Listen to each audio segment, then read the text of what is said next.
name is Michael Stinson, 44 years old. I am an ordained minister. I pastor a small local church, and I live on the west side of Chicago. Been living on the west side of Chicago now for the last 3 years, and before that was living for a short time in Oak Park, but I grew up on the west side of Chicago, and grew up in the projects, Henry Horner projects, and so I have a lot of history on the west side of Chicago. I came out of the tradition of Nancy B. Jefferson, but let me go back a little bit. I went to Bioleton Elementary School, Marshall High School, Robert Morris University downtown Chicago. I got my degree in business, and spent 9 years in active duty Army service and Army Reserve service. I completed that as a drill instructor, so I was the guy that pushed troops, and worked in corporate America for some time and owned various small business throughout the 28th Ward over the last 20 years. And been married for 20 years.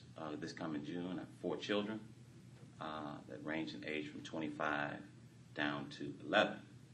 So that's a little bit about me. And as a person, I can talk a lot more. My wife says I talk too much, but I can talk more about that. But really to why I'm here. I'm running for the 28th Ward. I'm running to be the Alderman of the 28th Ward. It's currently, our last Alderman for the last almost 30 years is Ed Smith. Michael? Okay, thank you. Ed Smith, and he has been the Alderman for the last 30 years, as I said. And the ward hasn't changed. It just has not changed. We've got a lot of issues. I wish I could be as fortunate as the previous candidate to be able to say that we're not really a high crime area, but we are. Very high crime area. In fact, there was 30,126 incidences of crime in the last 4 years. And we've not yet even convened a meeting to begin to talk about these kinds of issues. So what we face as a neighborhood is just, frankly, just absolute, just an aloof administration. Like, I mean, why are you even in my office? I mean, who are you? I mean, the arrogance that we've had to put up with over time has been really, really terrible. You know, I come from a history with a community organizing with groups like Nancy B. Jefferson's Midwest Community Council and Chicago Urban League and NAACP. So I came out of the Saul Alinsky School of Organizing. So, you know, we believe in galvanizing people and coming together and convening meetings and not having the answer. But when you get into a room with good people, that the answer will rise to the top, and then we begin to organize around issues. And I'm not a politician necessarily, because formerly I always pushed on politicians, you know, to get them to move to our way of thinking. And yet, on the west side of Chicago, organizing has almost died off.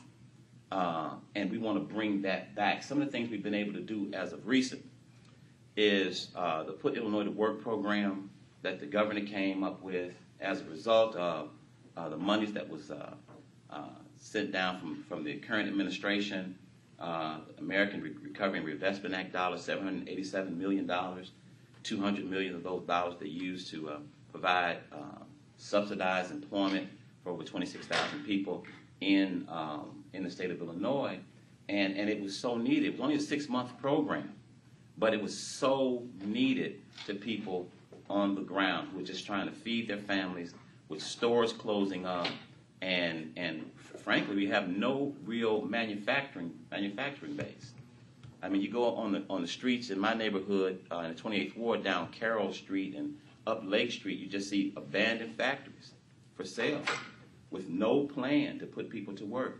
50% of the young men from age 16 to 20 to 32 have never had a job.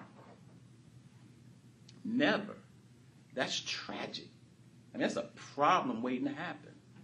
And yet, we've had a problem even getting our aldermen to the table to even talk about it. And that's a problem.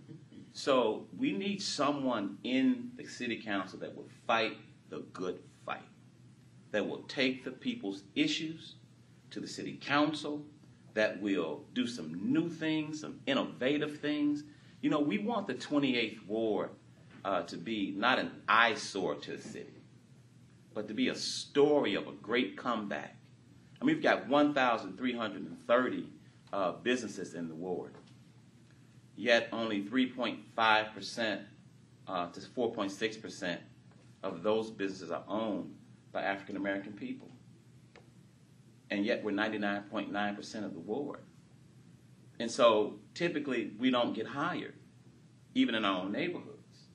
And no one is having a conversation about what do we need to do to start sitting down and finding out what is the next step to build a vibrant economy in the 28th Ward on the west side of Chicago. We've got a lot of great assets.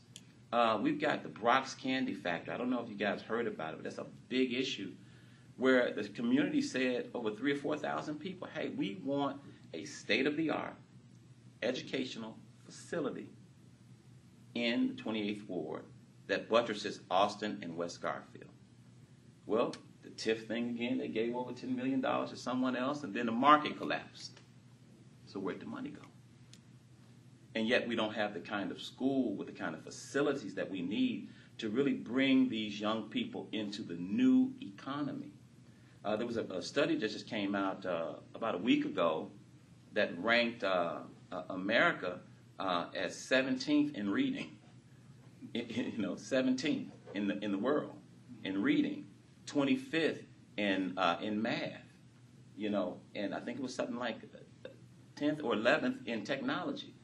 I mean, we are not utilizing our people capital the way it needs to be used. That's what I assert anyway.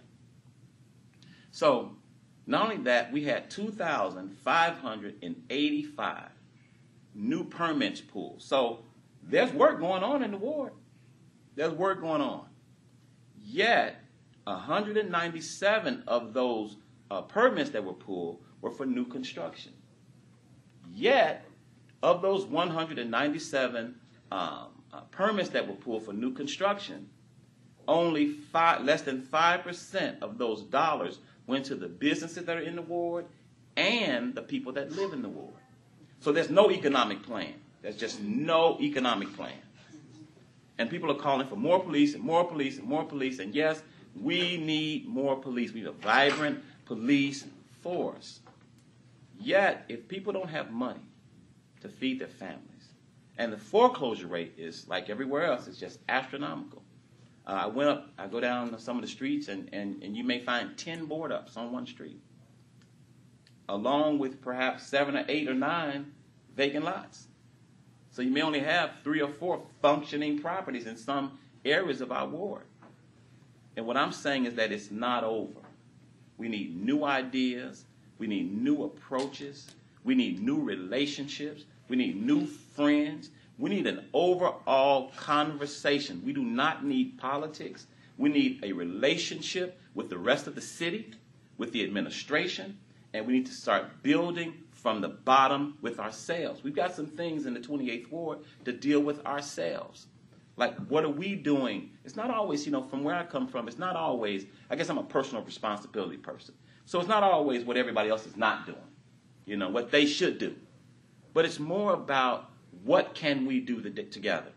So we need people, we need friends, we need relationships that can allow us to build a new reality in the 28th Ward on the west side of Chicago. We want to be an asset to the ward, to the entire city, not a drain on the city. We don't want to be one of the highest crime areas in the city. When you mention crime, you mention the west side of Chicago. When you mention the west side of Chicago, we want people in the city to say, wow, look at the great work they're doing over there on that west side of Chicago. So, just in closing, I won't go on. I was just allowed to come up. Bill was nice enough to have me here. I just want to say that I'm primarily a pastor, business person, but my heart is organizing, and my heart is people. And so what I assert is that if we get back to common sense legislation, common sense approaches, and common sense partnership building, we can build a new reality that can start with the people in the 28th Ward. just the other day, my wife was coming out the back of the house and getting in the car, and the police pulled up and pulled guns. And so I'm looking out the window, and I run out with my robe on, right? And they said, "Get back in the house." I said, "Okay." And but what they were after was a young kid was under her car who had been running from the police. See, we used to have truant officers. And, I was afraid of the truant officer. I mean, if I didn't go to school or I dished or I cut, I mean, that truant officer, he knew where we hung out at, knew how to find us, right? And so we replaced truant officers, which was a family-friendly approach, not a punitive approach to young people. It helped us stay in school and do the right thing and make the right choices. And so we're looking to move our ward back to civics being taught in school so they understand the political process. We have no civics in our school. So consequently, we have a ward with 33,156 residents and only 5,700 of them vote. They don't understand the principle of voting and democracy. So we want to move back to civics in schools. One thing I want to say before I leave, we have 4 schools: Marshall High School, Western. We have a new state-of-the-art Western House High School, a Christ the King Jesuit High School, and Orr High School. All of them have been revitalized, and that's a good thing. We're saying that the other side of our ward, which is the biggest side of our ward with the most children, deserve to have a state-of-the-art, comprehensive campus at the Brock site. And that's one of the first things we want to get to work on. And we've also looked at how could we perhaps use that vast site to do some manufacturing and some schools, and even have a proposal that the YMCA of Metropolitan Chicago forwarded to say, well, why don't we do something unique and innovative to create jobs? Why don't we have, a YMCA and a state-of-the-art school? Things like that can begin to build relationships and build synergies with different institutional partners throughout the ward and different stakeholders is the kind of thing that I want to bring to the west side of Chicago. Real quick about the election. There are 10 people in the race. 3 people have been either knocked off or withdrawn. There are 2 others that I believe are going to be knocked off. I won't be one of them. I will not be one of them. And so it'll be about 5 or 6 people in the race. In addition to that, I was asked the mayor said he's going to interview for Ed Smith's remaining time in the council, which is about 72 days or something like that. So I'm going tomorrow to meet with the mayor's staff, and I don't know, maybe him. I don't know who I'm meeting with, but I'll be there at 10:30, and I'll sound the same way I sound right now because it's serious business for people. If they allow me to serve out their time, and they happen to just like me because I'm a personable guy, but I'm not politically connected, so I don't know. They may go with Ed Smith's guy. He's got a guy that he's moving around the ward that came from Maywood, and now he wants to move. But that's more of the same.